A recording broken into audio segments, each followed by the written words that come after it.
بسم اللہ الرحمن الرحیم الحمد للہ رب العالمین والصلاة والسلام علی رسولہ الکریم وعلی آلہ وصحبہ اجمعین رب اشرح لی صدری ویسر لی امری واحلل عقدۃ من لسانی یفقہوا قولی وقال عز وجل فی القرآن المجید اعوذ باللہ من الشیطان الرجیم بسم اللہ الرحمن الرحیم واللہ جعل لکم من بیوتکم سکنا اما بعد۔ تمام تعریفیں اس اللہ عز و جل کے لیے لائق و زیبا ہے جو تمام جہانوں کا بنانے والا اور اسے پالنے والا ہے، اور درود و سلام اس کے آخری نبی محمد صلی اللہ علیہ وسلم پر۔ الحمدللہ ہم تمام یہیں اس خطبہ جمعہ کے لیے جمع ہوئے ہیں۔ انشاءاللہ عزیز اس مختصر سے وقت میں ایک اہم ٹاپک اور ایک سلگتے ہوئے عنوان پر آج روشنی ڈالنے کی کوشش کروں گا، اور جہاں ہم عنوان پر روشنی ڈالیں گے وہیں اس کا حل اور اس کا سلوشن بھی جاننے کی انشاءاللہ عزیز ہم کوشش کریں گے۔ اور آج کا جو میرا ٹاپک ہوگا، اس خطبہ جمعہ کا جو موضوع ہوگا وہ ہوگا انشاءاللہ عزیز خوشحال خاندانی زندگی کے لیے 5 اصول۔ آج جو زندگی کی روش ہے، جو طریقہ کار ہے، جس رفتار سے زندگی گزر رہی ہے، ہر آدمی دوسرے سے پریشان ہے۔ ہم خاندانی زندگی کی بات کر رہے ہیں، لوگ انفرادی زندگی میں بھی پریشان ہیں۔ ایک زمانہ تھا کمانے والا ایک ہوا کرتا تھا، 10 لوگ اس کے اوپر ڈپینڈنٹ ہوا کرتے تھے اور وہ خوشحال زندگی گزارتے تھے، ہنستے کھیلتے، غم میں شامل ہوتے، ایک دوسرے کا دکھ درد بانٹتے، جو کماتے اس کو شیئر کرتے، بہت خوشیاں تھیں آج۔ آج نعمتوں کے اعتبار سے لاتعداد نعمتیں میرے اور آپ کے پاس، لاتعداد، اور اتنی زیادہ کہ اس کو گنایا بھی نہیں جا سکتا۔ اگر ایک چھوٹی سی مثال سمجھ لیں تو جو ہر کوئی سمجھ سکتا ہے وہ یہ ہے، یا ہو سکتا ہے بچے تو نہ سمجھے اس مثال کو، وہ یہ ہے کہ ایک زمانہ تھا جب ایک خط آپ کو لکھنا ہوتا تھا اور یہاں سے کوئی خلیجی ملک، گلف کنٹریز یا یورپ یا امریکہ میں آپ کا کوئی رشتہ دار ہوتا تو مہینہ سے 2 مہینے سے بھی خط کو جانے لگتے، پھر اس کا جواب آنے لگتے۔ یہ لینڈ میل تھا، پھر سی میل چالو ہوا، کسی کو اگر پتا ہو تو وہ 15 دن میں خط آتا تھا، US سے 1 مہینے میں خط آتا تھا۔ ابھی حال یہ ہے، ٹیکنالوجی کا ایڈوانسمنٹ یہ ہے کہ یہ خبر، ایک میسیج آپ نے ڈالا، سامنے والے نے اس کو نینو سیکنڈز میں، سیکنڈ کا بھی کچھ ایک حصے میں حاصل کر لیا، ریسیو کر لیا، پھر آپ کو یہ بھی پتہ چل گیا اس نے پڑھا یا نہیں پڑھا، پھر اس کا جواب بھی آپ کو مل گیا۔ آپ صرف خط تو دور کی بات ہے، اب آپ ایک دوسرے کو دیکھ سکتے ہیں، وہ چاہے دنیا کے کسی بھی حصے میں رہے۔ تو نعمتوں کے اعتبار سے ہم لوگ اتنے ایڈوانس ہو چکے ہیں جس کی کوئی انتہا نہیں۔ میں نے خالی کمیونیکیشن کی ایک نعمت آپ کو گنوائی، تو لاتعداد نعمتیں جو اللہ رب العزت نے دے دی، سائنس میں، ٹیکنالوجی میں، کمیونیکیشن کے اندر، ایجوکیشن کے اندر، میڈیکل کے اندر، ہیلتھ کی، ایگریکلچر ہے جو آپ لوگ کھیتی باڑی کرتے ہیں، سب کے اندر وہ لاتعداد نعمتیں ہیں۔ تو پہلے نعمتوں کی کمی تھی لیکن لوگ خوش تھے ایک دوسرے سے، ابھی نعمتوں کی بھرمار ہے، گھر میں چیزیں تپی پر تپی لگ کر پڑی ہیں۔ ایسا کوئی گھرانہ نہیں جس کے نئے اور پرانے کپڑے 2 یا 4 یا 5 جوڑے نہ ہو۔ نبی اکرم صلی اللہ علیہ وسلم صحابہ کا حال تھا ایک ہی جوڑا ہوا کرتا تھا، ہمارے پاس تو وہ تھپی پر تھپی ہے، ایک پر ایک تہ پر تہ لگی ہوئی ہے چیزوں کی۔ تو نعمتیں ہمارے پاس بہت زیادہ ہے لیکن ہر آدمی دوسرے سے پریشان۔ بچوں سے پوچھو تو وہ بڑے بھائی چھوٹے بھائی سے، چھوٹے بھائی بڑے بھائی سے، بہن بھائی سے، بھائی بہن سے، والدین بچوں سے، بچے والدین سے، میاں بیوی سے، بیوی میاں سے، بچے بڑوں سے اور بڑے چھوٹوں سے، بزرگ جوان سے اور جوان بزرگوں سے، ذمہ دار شہر کے اپنے رعایا سے، رعایا ذمہ داروں سے، امام مقتدی سے، مقتدی امام سے، سب پریشان ہیں ایک دوسرے سے۔ مطلب حالات یہ ہیں کہ کوئی کسی سے مطمئن نہیں، اتنی ساری نعمتیں ہونے کے باوجود بھی۔ تو وجہ کیا ہوئی؟ کیا مس کر گئے ہم؟ کیا ہم سے چھوٹ گیا کہ ہم لوگ خاندانی زندگی میں جو ٹوٹ گیا تھا؟ پہلے نیوکلیئر فیملیز ہوتی تھی، بڑے بڑے خاندان ہوتے تھے، جوائنٹ فیملیز ہوتی تھی، لوگ خوش تھے۔ آج اکیلے رہ کے بھی ہم پریشان ہیں ایک دوسرے سے۔ وہ 2 لوگ جو گھر میں شادی کی بعد الگ ہو گئے وہ بھی ایک دوسرے سے لڑتے ہیں، وہ بھی پریشان نہیں ہوئی، حالانکہ کوئی نہیں ان کے ساتھ تیسرا آدمی، تو بھی لڑ رہے ہیں وہ ایک دوسرے سے۔ تو پتہ چلا کچھ نہ کچھ تو ایسا ہوا جو ہمارے نظام سے، سسٹم سے نکل گیا، جس کے نتیجے میں سارے لوگ صرف ایک دوسرے پہ پل پڑ رہے ہیں، ٹوٹ پڑ رہے ہیں۔ اور وہ جو جس کو کہتے ہیں ایک جو چارن ہونا، ایک زندگی کا جو لطف تھا، ایک مزہ تھا ساتھ رہنے کا، وہ ہم کھو دی، بلکہ زیادہ تر لوگ اکیلے رہنے کو خوشی محسوس کر رہے ہیں، اور کتنا ہوا اکیلا ہوں آج اچھا لگ رہا ہے۔ بلکہ یہ جملے مزاحیتاً بھی ہو سکتے ہیں لیکن حقیقتاً بھی کئی بار ہوتا ہے کہ لوگ خوش ہو رہے ہیں کہ بیوی میکے جا رہے ہیں۔ پہلے لوگ شادی کے لیے پریشان تھے کہ کوئی لڑکی مل نہیں رہی، اب آ گئی تو بول رہے گئی تو زیادہ خوشی ہے۔ یہ ہو رہا ہے، بیوی خوش ہے کہ شوہر ٹور پہ نکل کے 8 دن وہ کہتی ہے اب میرے انجوائمنٹ کے دن چالو ہو گئے، اس لیے کہ شوہر صاحب ٹور پہ چلے گئے، 3 رات سے کام لیتے ہیں مجھ سے، میں تو پریشان آ گئی۔ سب پریشان ہیں دوسرے سے، سب پریشان۔ تو خاندانی زندگی کا نظام درم برم ہو گیا، چوٹ چون ہو گیا۔ تو کیا مس کر گئے؟ آئیے میں 5 اصول آپ کے سامنے رکھوں گا۔ یہ اصول کی ترتیب میری اپنی ہے، آپ یہ نہیں پوچھیں کہ قرآن سنت میں اصول کی 1 2 3 4 کیسے، میں نے دیا ہے اپنی سہولت کے اعتبار سے۔ لیکن اس کے اصول جو ہے قرآن و سنت کے ہیں. وہ آپ کو میں سارے دلائل دے سکتا ہوں کہ کتاب و سنت میں اصول کہاں ملتے ہیں, لیکن ہاں اس کی ترتیب, اس کا سیکوینس, اس کے 5, یہ سب میں نے اپنے طرف سے رکھا ہے سہولت کے لیے. 25 منٹ کا جمعہ خطبہ ہوتا ہے تو لمبی بات نہیں رکھ سکتے, تو 5 ہم باتیں سیکھیں گے جس سے ایک اچھی خاندانی زندگی میں اور آپ جو ہے گزار سکتے ہیں. انشاءاللہ عزیز اگر ان اصولوں کو ہم نے اپنے زندگی میں لا لیا تو کچھ نہ کچھ خوشی ضرور انشاءاللہ عزیز ہم حاصل کریں گے. آئیے اللہ رب العزت نے سورہ نحل سورہ نمبر 16 آیت نمبر 80 کا ایک جملہ ہے جو میں نے, ایک حصہ ہے جو میں نے تلاوت کیا خطبے کے ابتدا میں. اللہ نے فرمایا واللہ جعل لکم من بیوتکم سکنا, کیا ہے مسلمانوں اللہ رب العزت نے گھروں کو تمہارے لیے رہنے کی جگہ بنایا ہے. علماء اس کی تشریح میں لکھتے ہیں کہ گھر سکون کی جگہ ہے, گھر اطمینان کی جگہ ہے, گھر قرار کی جگہ ہے, جہاں جا کے آپ نے قرار پاتا ہے, سکون پاتا ہے, اطمینان پاتا ہے. تو اللہ نے قرآن میں فرمایا کہ اللہ نے ہم لوگوں کو گھر والی نعمت عطا کی جس میں جا کے وہ قرار, سکون اور اطمینان پاتے ہیں. لیکن آج ہر آدمی سے پوچھیے وہ سکون اور قرار کہاں پاتا ہے, وہ کہیں گھر کے باہر پاتا ہوں, گھر میں تو نہیں پاتا ہوں. لیکن قرآن تو کہہ رہا ہے گھر تمہاری رہنے کی جگہ ہے, سکون اختیار کرنے کی جگہ ہے, سکینت کی جگہ ہے, جہاں تم قرار پاتے ہو, سکون پاتے ہو, خوشی پاتے ہو. ہم لوگ نہیں پا رہے. نبی اکرم صلی اللہ علیہ وسلم کے تعلق سوال ہوا کہ اللہ کے رسول صلی اللہ علیہ وسلم نبوت کی زندگیاں, جو زندگی تھی, ذمہ داریاں تھی جو ادا کرتے تھے, کہاں جانا پسند کرتے اس کے بعد؟ تو وہ کہتے ہیں کہ جیسی نبوت کی ذمہ داری ادا کرتے اب گھر آنا پسند کرتے ہیں, گھر آ جاتے ہیں فوراً. باہر رہنا پسند نہیں کرتے تھے, لیکن ہم میں سے ہر شخص گھر سے دور جانا پسند کر رہا ہے. آج کسی سے بولیے ہم پکنک جا رہے ہیں تو بچے خوش ہیں, گھر میں رہ رہے ارے ہم بور ہو گئے. تو گویا گھر سکون کی جگہ نہیں رہی. پکنک اسپاٹ سکون حاصل کر رہے ہیں, مالس اور تھیٹرز میں لوگ جا رہے ہیں, گھوم رہے اور پھر رہے, یہ سکون نہیں ہے. گھر ہمارے رہنے کی سکون کی جگہ ہے, لیکن آج وہ جو ہے جس کو کہتے ہیں میدان جنگ بن چکے ہیں, لڑائی کا جو ہے گھر بن چکے ہیں. تو بہرحال ہم کو اس چیز کو سمجھنے کی ضرورت ہے. اب آئیے وہ کیا اصول ہم اپنانے کی کوشش کریں گے, جن اصولوں کے اپنانے سے انشاءاللہ عزیز ہماری خاندانی زندگی اچھی ہوگی, گھروں میں سکون ہوگا, اطمینان ہوگا, بچوں پر بڑوں کا ایک معاملہ اچھا ہوگا, خاندانی زندگی اچھی چلیں گی. اس کے لیے 5 اصول میں آپ کے سامنے بیان رکھتا ہوں. آئیے سب سے پہلا اصول جو آج میں آپ کے سامنے رکھوں گا, جو ایک اچھی خوشحال زندگی کے لیے, ایک اچھے خوشحال خاندان کے لیے ضروری ہے, وہ ہے یاد رکھیے گھر والے ایک دوسرے سے بات کریں اور بات سنیں. اب آپ کہہ سکتے ہیں یہ کیا بیوقوفانہ بات ہے, یہ کون سا اصولی بات ہے, بات تو ہم سب کر رہے ہیں اور بات تو ہم سب سن رہے ہیں. میں وہ بات نہیں بول رہا ہوں جو آپ بات کرتے اور جو سنتے ہیں, میں وہ بات بول رہا ہوں جو بات آپ دل سے دل کی کرتے ہیں. ایسی بات تو باپ بھی روز کرتا ہے, بیٹے کھائے کیا, بیٹے پیے کیا, بیٹے نماز سو دیتے کیا, بیٹے ہوم ورک کیے کیا. یہ تو حکم ہے, یہ تو سوال ہے. میں بات کی بات کر رہا ہوں. بات سمجھتے ہیں آپ؟ 2 دوست ملے اور اس کے بعد کیا بات کرتے ہو؟ بیٹھتے ہیں اطمینان سے, زندگی کیسی چل رہی ہے, معاملات کیا چل رہے ہیں, اور خوش ہوتے ہیں اس بات سے. اس میں کوئی سوال نہیں ہوتا تو نے کتنا کمایا, آج تو نے دن بھر کی ذمہ داریاں ادا. نہیں وہ نہیں. یہ تو سوال جواب ٹیچر اسٹوڈنٹ سے پوچھتا ہے, وہ والدین بچوں سے پوچھتے ہیں, شہر کا ذمہ دار اپنے محکوم سے, وہ والا نہیں. بات کرنے والا معاملہ جس میں صرف لوگ بیٹھے اور بات چیت کریں ایک دوسرے سے. یہ اگر ماحول گھروں میں بن گیا تو پھر گھروں کا مزاج معاملہ بدل جائے گا. نبی اکرم صلی اللہ علیہ وسلم کا یہی معاملہ تھا, بڑوں سے اور چھوٹوں سے سب سے بات کرتے, ان کی ذمہ داریوں کے علاوہ بھی بات کرتے. مثال کے طور پہ آپ نے کسی کو ملٹری کا جنرل بنا کے بھیجا, اس سے اس کے سوالات کے بعد اس سے زندگی کی بات چل رہی, گھر کیسے چل رہا ہے, کھاتے پیتے کیسے ہو, رہتے کہاں ہو, بیوی بچے کیسے ہیں, شادی بیاہ کا کیا پلان ہے, شادی کر رہے تو اس سے کیوں کر رہے, اس سے کیوں نہیں کرتے, یہ کیوں نہیں کرتے, وہ کیوں نہیں کرتے, یہ کماتے وہ کیوں نہیں کماتے, پریشان ہو تو میں تم کو اصول. تو یہ سب باتیں چلتی.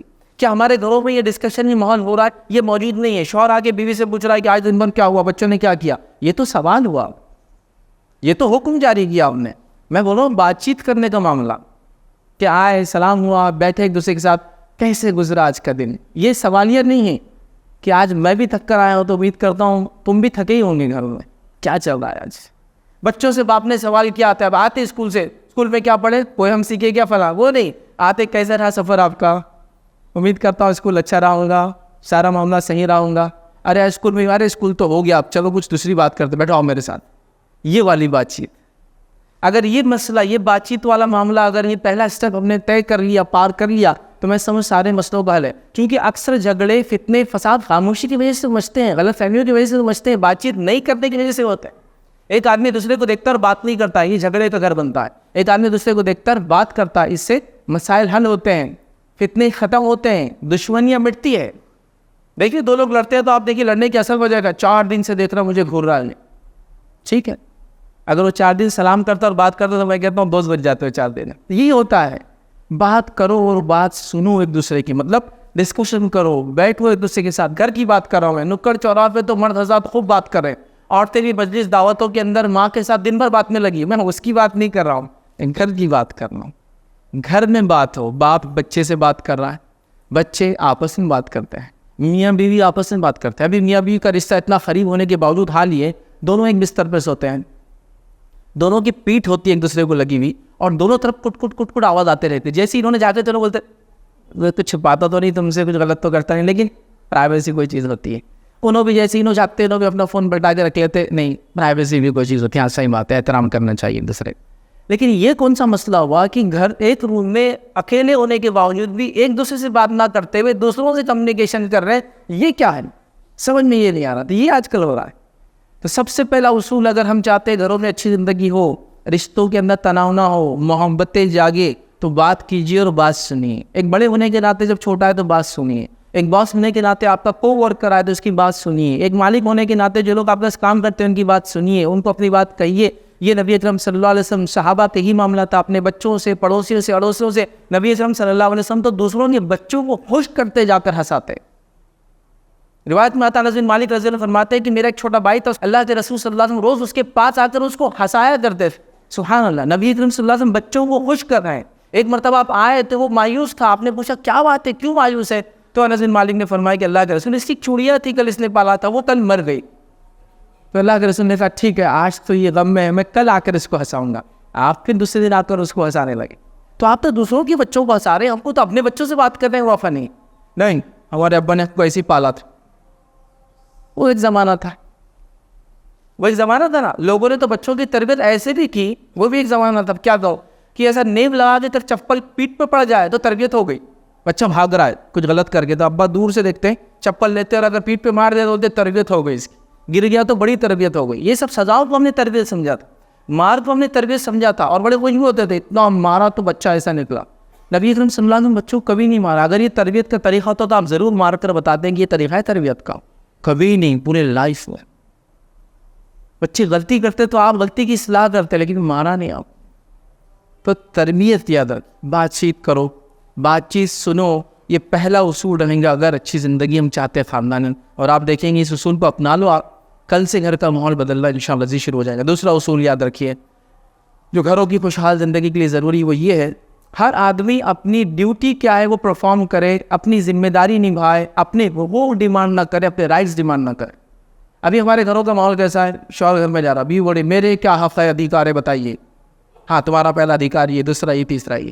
شوہر گھر میں آتے بولا میرے کو بیوی میرے کیا رائٹس ہے, پہلے وہ کیا ادھیکار ہے بتائیے, خدمت کرو میری, فلاں کرو. ہر آدمی اپنے رائٹس کو ڈیمانڈ کر رہا ہے کہ میرا یہ حق ہے, مجھے ملنا چاہیے. کوئی آدمی یہ نہیں بول رہا ہے کہ میرے ڈیوٹیز یہ مجھے پرفارم کرنا چاہے, میرے رائٹس ملے نہ ملے, میری ذمہ داری یہ مجھے ادا کرنا ہے, چاہے میرے حق ملے یا نہ ملے مجھے. کوئی اس کی بات نہیں کر رہا ہے. ہر آدمی چاہ رہا ہے کہ میرا فلاں, میرا پڑوسی فلاں, میرا حق یہ ہے کہ میرے ساتھ اچھا رہے. لیکن آپ نے کیا ذمہ داری اپنی نبھائی اپنے پڑوسی کی طرف کہ آپ بھی اچھے رہے؟ نہیں, میں کچھ بھی کروں گا, اس کا کام میرے ریلیٹیو میرے جو رائٹس دیتے رہے جو میں ڈیمانڈ کر رہا ہوں. ہر آدمی یہ کر رہا ہے. تو ایسے سماج میں, جس سماج میں ہر آدمی اپنے حق اور ادھیکار مانگتے ہیں, وہ سماج کبھی نہیں چل سکتا ہے کہ, کیونکہ پھر معافی درگزر کہاں رہیں گی پھر, چونکہ سب رائٹس ڈیمانڈ کر رہے.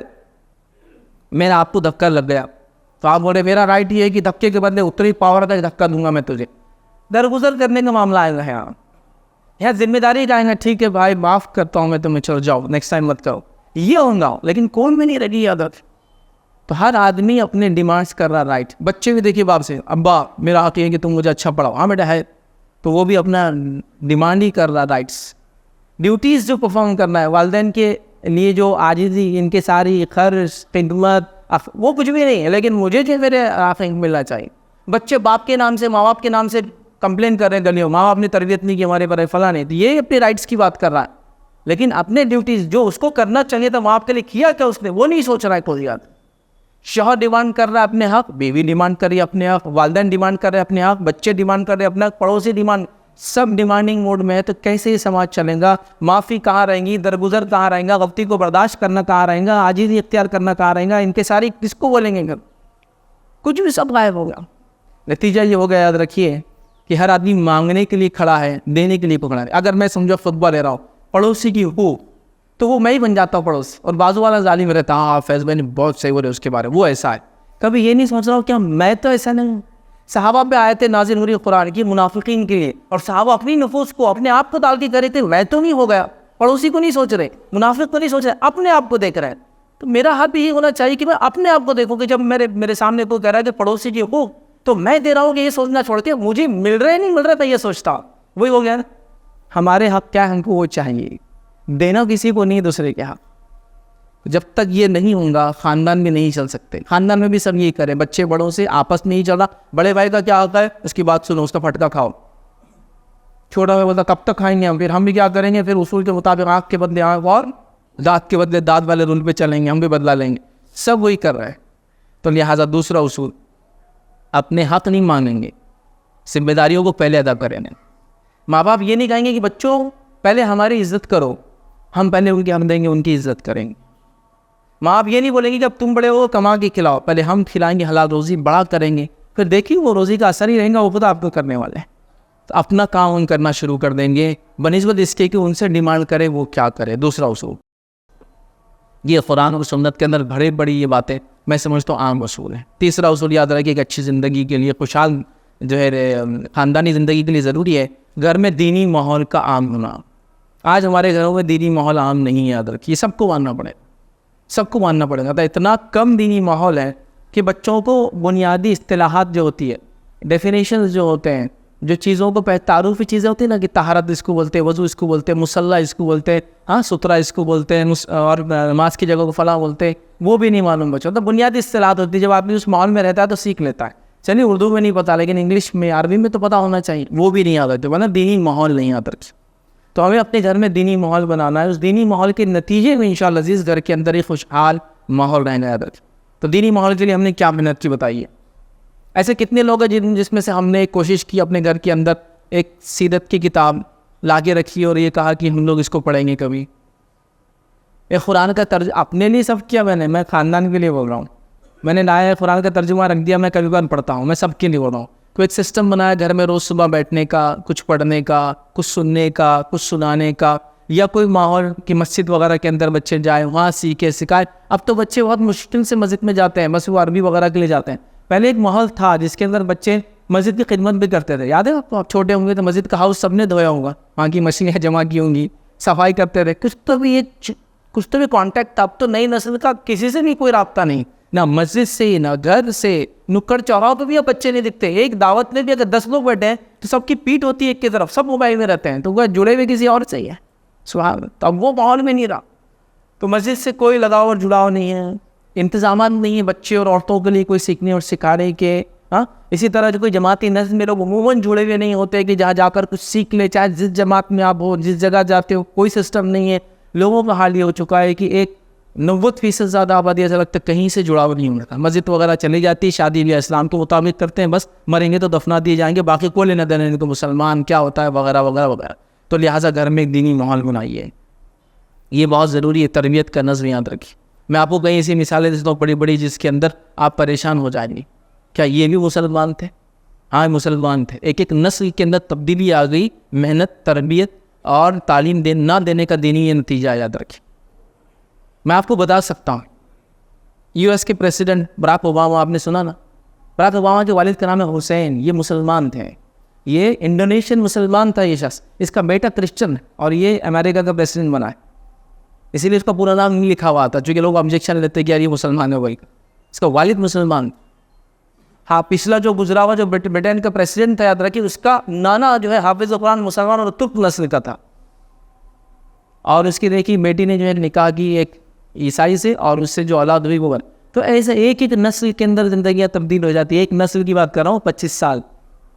آپ یہ مت سوچیں کہ آج تو بڑے اچھے ماحول میں ہم, ہو سکتا 500 سال بعد ہماری نسلیں بگڑے. نہیں, ایک تربیت نہیں ہوگی 25 سال بعد آپ کو ایک بگڑی کی نسل ملیں گی, پتہ نہیں وہ کیا کریں گے. گھر کا ماحول ہی نہیں ہے دینی یاد رکھیں. نہ عورتوں کو اس کی فکر ہے, نہ مردوں کو اس کی فکر ہے, نہ ذمہ دار کو اس کی فکر ہے, نہ امام کو اس کی فکر ہے, نہ ہمارے لیڈروں کو اس کی فکر ہے, نہ کسی کو اس کی فکر نہیں. ہر آدمی جو کہ مغرب ہے اپنی زندگی. تو گھر میں دینی ماحول کم از کم بنائیے. ہر گھر کا دینی ماحول بنے گا, پڑوسی کا بنے گا, تو ایک ماحول اچھا بن ہی جائے گا انشاءاللہ. تو گھر سے شروع کریں گے تو معاملہ, تو خاندان میں ایک دینی ماحول. ہم جمع ہوتے ہیں نا دعوتوں پہ, گیٹ ٹوگیدرز کرتے ہیں, کبھی دینی گیٹ ٹوگیدرز رکھیں.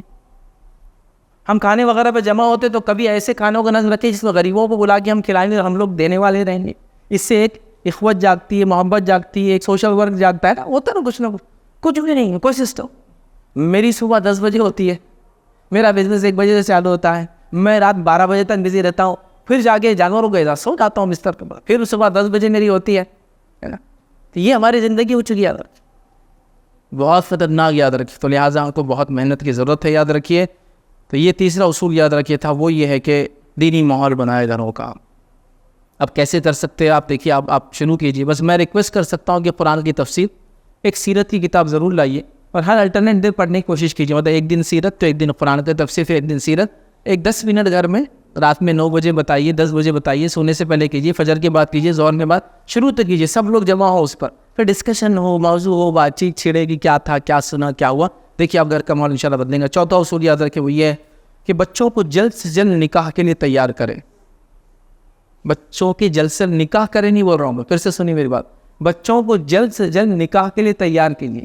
جب خطیب یہ بولتا ہے یا دینی طبقہ یہ بولتا ہے کہ بچوں کی شادی جلدی کرو، تو ہم بولتے ہیں جلدی کر دو. وہ کچھ نہیں کر رہا، اس کی آپ نے شادی کر دی، اس کی بھی ذمہ داری اٹھاؤ، اس کی بیوی کی بھی اٹھاؤ، اس کے بچوں کی بھی اٹھاؤ. یہ شریعت نہیں کہتی ہے.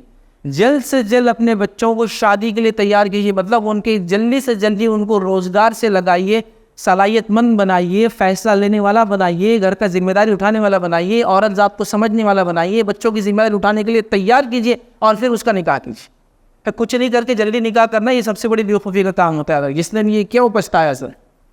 جلدی نکاح کرنا اچھی بات، تیار بھی تو ہو وہ شخص، ماحول اس کو تیار نہیں کر رہا ہے. ہمارے پاس حال دیکھیے بچوں کے نکاح 30 سال میں ہو رہے ہیں اور تب تک بھی وہ فیصلہ لینے کے لیے تیار نہیں. اس کو نکاح میں قاضی پوچھ رہا ہے کہ کیا آپ کو قبول ہے، تو ابا سے پوچھتا بولوں گا قبول ہے کہ اب بولتے بول دو. تو آج تک ڈیسیجن میکر نہیں آپ کا بچہ، وہ آپ سے ہر چیز پوچھتا ہے. 30 سال کی عمر کر دی آپ کو. صحابہ کی زندگیاں دیکھیے 8-9 سال کی. میں کیا بتاؤں، کبھی کبھی واقعہ سنائے تو لوگ تعجب بھی کرتے ہیں. عبداللہ بن عباس رضی اللہ عنہ کی جو عمر، جو مفسر قرآن کہلاتے ہیں، نبی اکرم صلی اللہ علیہ وسلم کی وفات ہوتی ہے، آپ کی عمر کتنی تھی پتہ ہے آپ کو؟ 13 سال، 13 ایئرس. عبداللہ ابن عمر کی عمر کتنی تھی پتہ آپ کو جب اللہ کے رسول کا انتقال ہوا؟ 22 سال. 13 سال کا بچہ 6ٹھی اور 7ویں میں ہوتا ہے. 7 سال کا بچہ جو امامت کر رہا ہے آپ کی، وہ ہمارے پاس دوسری جماعت میں ہوتا ہے.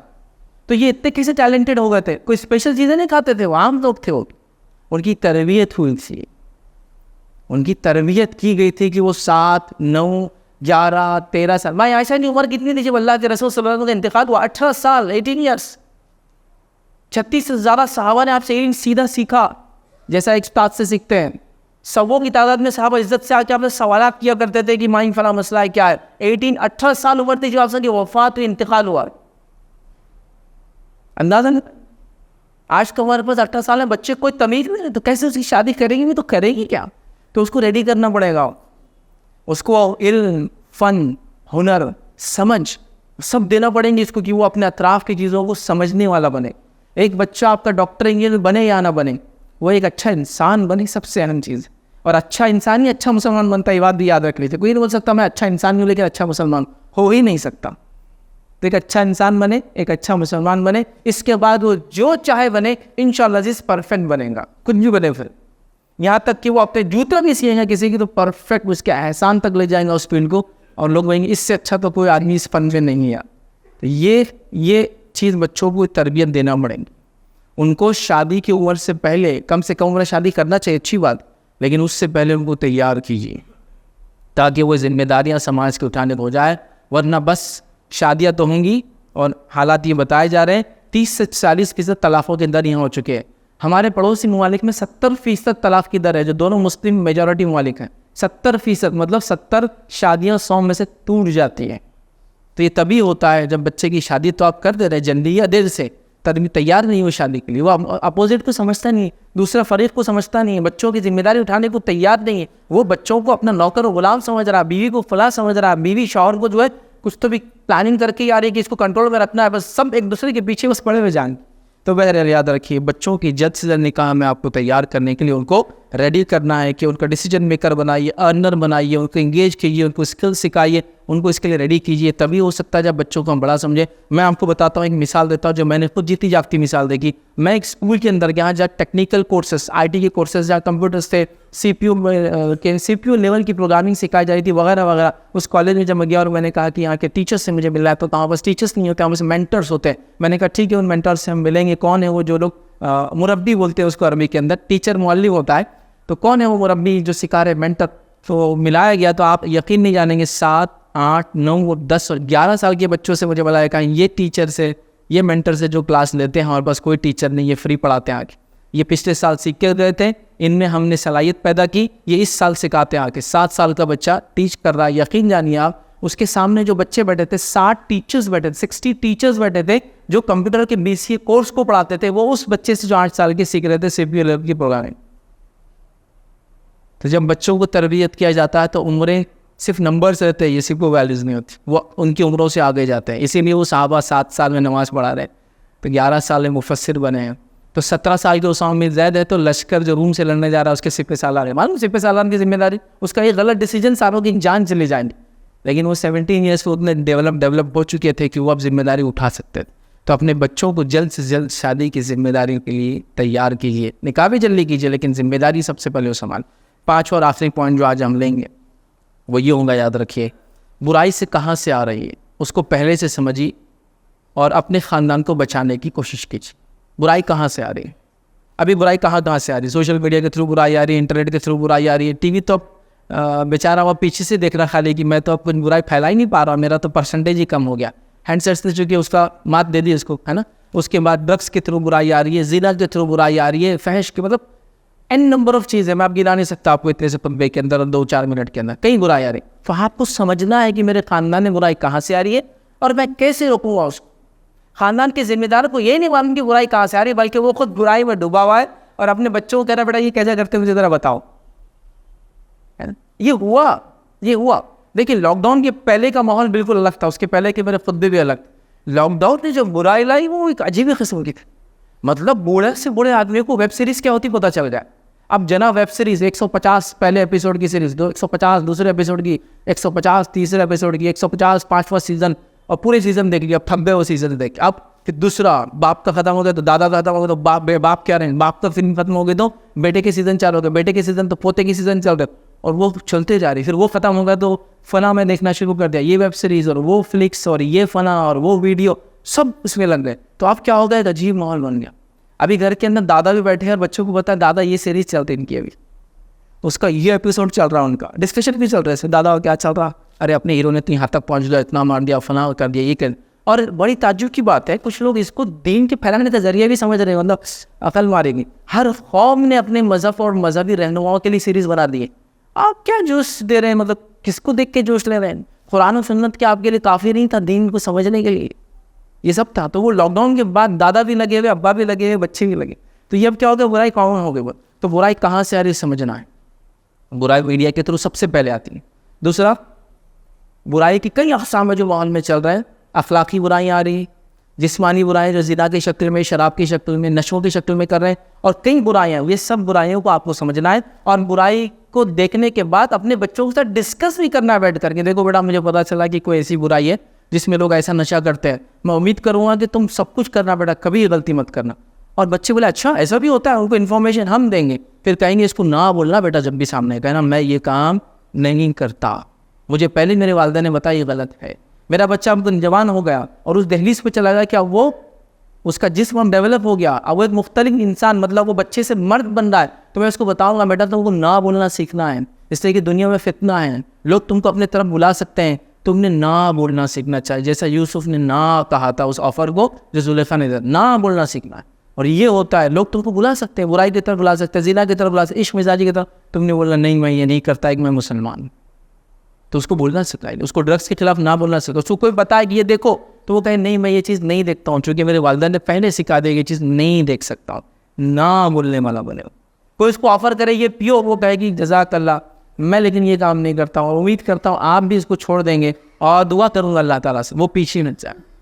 تو یہ ہونا چاہیے یاد رکھ. لیکن ہمارا معاملہ یہ کہ ہم ڈسکشن ہی نہیں کر رہے, بچے فتنوں مبتلا ہوتے جا رہے ہیں. پھر جب وہ فتنے میں چلا جاتا ہے تو پورا سماج کو اس راج, اصلاح کا کوئی طریقہ ہے ہی نہیں. کسی کی کاؤنسلنگ سینٹرز موجود نہیں ہے. یہ کاؤنسلنگ سینٹر جس کو آپ جانتے ہیں جہاں آگے اپنے بچوں کی جو شراب پیتے ہیں, جو نشہ کرتے ہیں, جو برائی میں لگ گئے, ان کی اصلاح کچھ بھی نہیں ہے نا.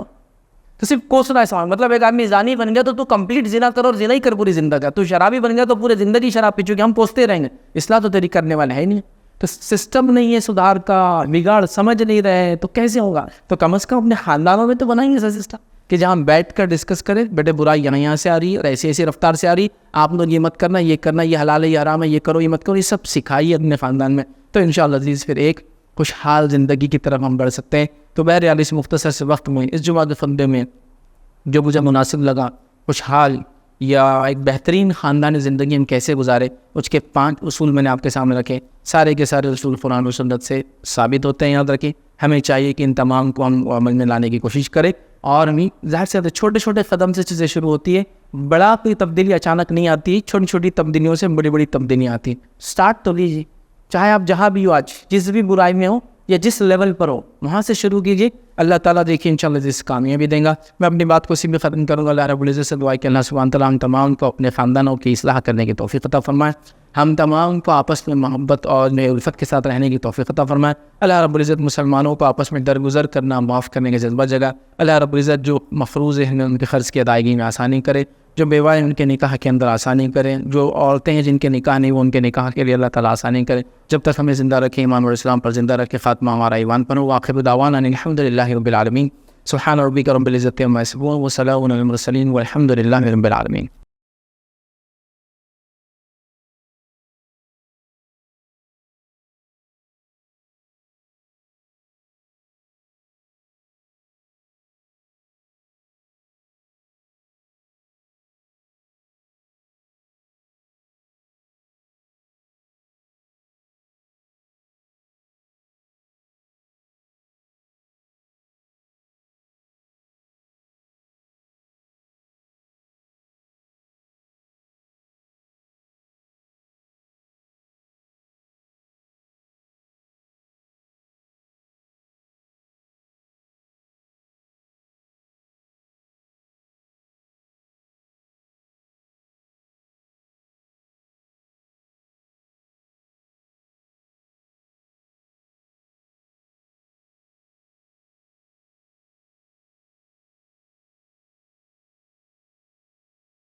السلام علیکم. آپ بھی ہمارے اس کام میں تعاون کریں اپنی زکات و صدقات کے ذریعے. ڈونیشن ڈیٹیلز کے لیے ڈونیٹ اس پر کلک کریں. اگر آپ کو ہمارے ویڈیوز پسند آئے ہیں تو اسے شیئر کریں اور سب کے حقدار بنیں. روزانہ ہمارے ویڈیوز کو پانے کے لیے ہمارے یوٹیوب چینل کو سبسکرائب کریں اور بیل آئکن دبائیں. ہم سے دیگر سوشل میڈیا پر جڑنے کے لیے ویڈیو میں دیے گئے آئی ڈی کو سرچ کریں. جزاک اللہ.